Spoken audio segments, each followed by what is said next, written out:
Hello tout le monde, aujourd'hui je vous retrouve pour une vidéo spéciale équitation où je vais vous faire en fait un tuto pour mettre des guêtres, des bandes de polo, pouvoir les enlever, les ranger, enfin bref, je vais tout vous expliquer sur les protections. Pour la vidéo, en fait j'ai eu un petit problème de son, je ne sais pas pourquoi mais mon téléphone ne filme, enfin quand il filme en face caméra ne met plus le son. Et je m'en suis rendu compte trop tard, donc du coup là je vais faire la vidéo en voix off tout le long. Et voilà, en tout cas j'espère que la vidéo va pouvoir vous aider et qu'elle sera claire à comprendre. Donc déjà première chose, il faut savoir que pour pouvoir mettre des guêtres ou des bandes de polo à votre cheval, il faut absolument qu'il ait les membres propres. Tout simplement parce que si par exemple il y a du sable, ça va faire avec les frottements, ça peut arracher ses poils ou l'irriter, donc c'est vraiment important qu'il soit propre. Donc dans un premier temps, je vais vous montrer les guêtres classiques. Elles sont vraiment très faciles à mettre et je les conseille à tous les débutants, surtout ce modèle-ci qui est vraiment fermé comme on peut le voir puisqu'il y en a certaines où la coque de protection n'est que du côté intérieur en fait de la jambe du cheval. Donc voilà, et je vais vous montrer de suite comment les mettre. Alors, un petit mémo technique pour vous rappeler du sens. Tout simplement, il faut que le côté ouvert soit vers l'avant du cheval, puisque nous, ce qu'on cherche à protéger, c'est l'arrière. Et il faut qu'en fait le scratch soit vers vous, toujours vers vous, puisque s'il était vers l'intérieur des jambes du cheval, en fait, en galopant, il pourrait se les dégripper. Donc voilà, c'est vraiment important que ce soit de votre côté. Et ensuite, vous faites comme vous voyez à la vidéo, vous allez ouvrir et venir fermer sur le scratch. Donc pour les protège-boulets, c'est exactement le même principe, sauf que vous le voyez, ils sont beaucoup plus petits et se mettent uniquement autour du boulet. Et donc pour serrer, honnêtement, il faut juste que ça tienne, il ne faut pas que ce soit trop serré, autrement ça pourrait gêner la circulation du sang du cheval. Donc maintenant, je vais vous montrer comment on met des bandes de polo. Donc en fait, pareil, un mémo technique. Là, vous voyez le côté lisse et ici, c'est bloqué. En fait, la boule qui est enroulée bloque. Du coup, nous, ce qu'on va faire, c'est qu'on va mettre à l'intérieur du cheval le côté qui est lisse. Il ne faut pas que la boule bloque, tout simplement. On va le mettre au milieu et ensuite, on va tout simplement enrouler en faisant attention à laisser une certaine distance entre chaque bande à peu près égale à chaque tour. Donc moi, vous voyez, je mets à peu près 2 voire 3 doigts. Ça dépend. Ça dépend de la taille de votre bande et de la taille du canon de votre cheval. Mais donc, vous allez...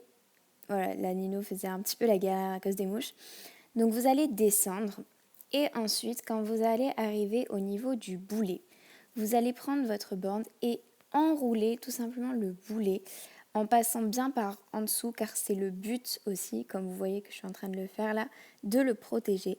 Et à partir de ce moment-là, vous allez commencer à réenrouler votre bande, mais en remontant, comme vous voyez aux images. Et donc vous allez arriver jusqu'au genou, mais vous n'allez pas passer sur le genou car ça pourrait gêner votre cheval. Et si jamais vous arrivez à ce niveau-là et que votre bande n'est pas finie, comme c'est mon cas, dans ce cas, vous allez commencer à redescendre un petit peu jusqu'à arriver au scratch. J'ai failli oublier, donc bien évidemment les membres de votre cheval doivent être propres, mais la bande doit l'être aussi, donc c'est pour ça que vous voyez frotter à des moments, j'enlève un petit peu le sable qu'il y a.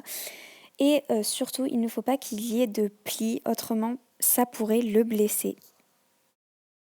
Et donc pour les arrières, il n'y a pas de différence, c'est exactement le même principe, sauf qu'au lieu du genou, vous vous arrêtez au niveau du jarret. Maintenant que vous savez poser vos guêtres et vos bandes comme des professionnels, il va falloir les enlever. Alors là, la bande, en fait, c'est vraiment simple. Comme vous le voyez, en fait, je descratch et je viens le mettre à l'envers de sorte à ce qu'il se rescratche sur le grip. Et ensuite, à partir de ce moment-là, en fait, je vais rouler la bande très serrée. Donc n'hésitez pas à tirer, comme vous le voyez, à chaque fois que je la ramène vers moi, je tire un bon coup, je renroule, histoire que ça rentre bien et que ça ne prenne pas trop de place dans notre sac.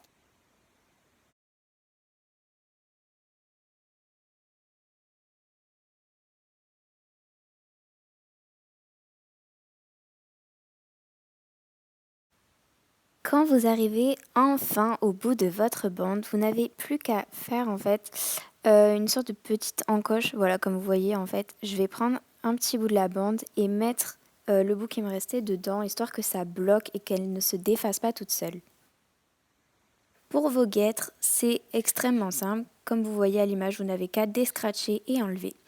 Pour les ranger, si vous ne voulez pas perdre la paire, vous pouvez donc refermer la première serrée et mettre l'autre autour de façon à ce qu'elles soient toujours accrochées ensemble. Et pour les protège-boulets, c'est exactement la même chose. La vidéo touche maintenant à sa fin. J'espère vraiment qu'elle aura pu en aider certains d'entre vous. J'ai essayé de m'expliquer clairement et d'avoir des images un minimum correctes, mais comme j'étais toute seule, ce n'était pas forcément évident. En tout cas, je vous remercie énormément de toujours être avec nous, de nous suivre sur YouTube. Vous êtes 1700 et même plus, donc c'est juste énorme. On n'aurait jamais pensé arriver à ça. En tout cas, on vous remercie énormément, on vous fait des gros bisous et on espère vous retrouver très vite. Bye!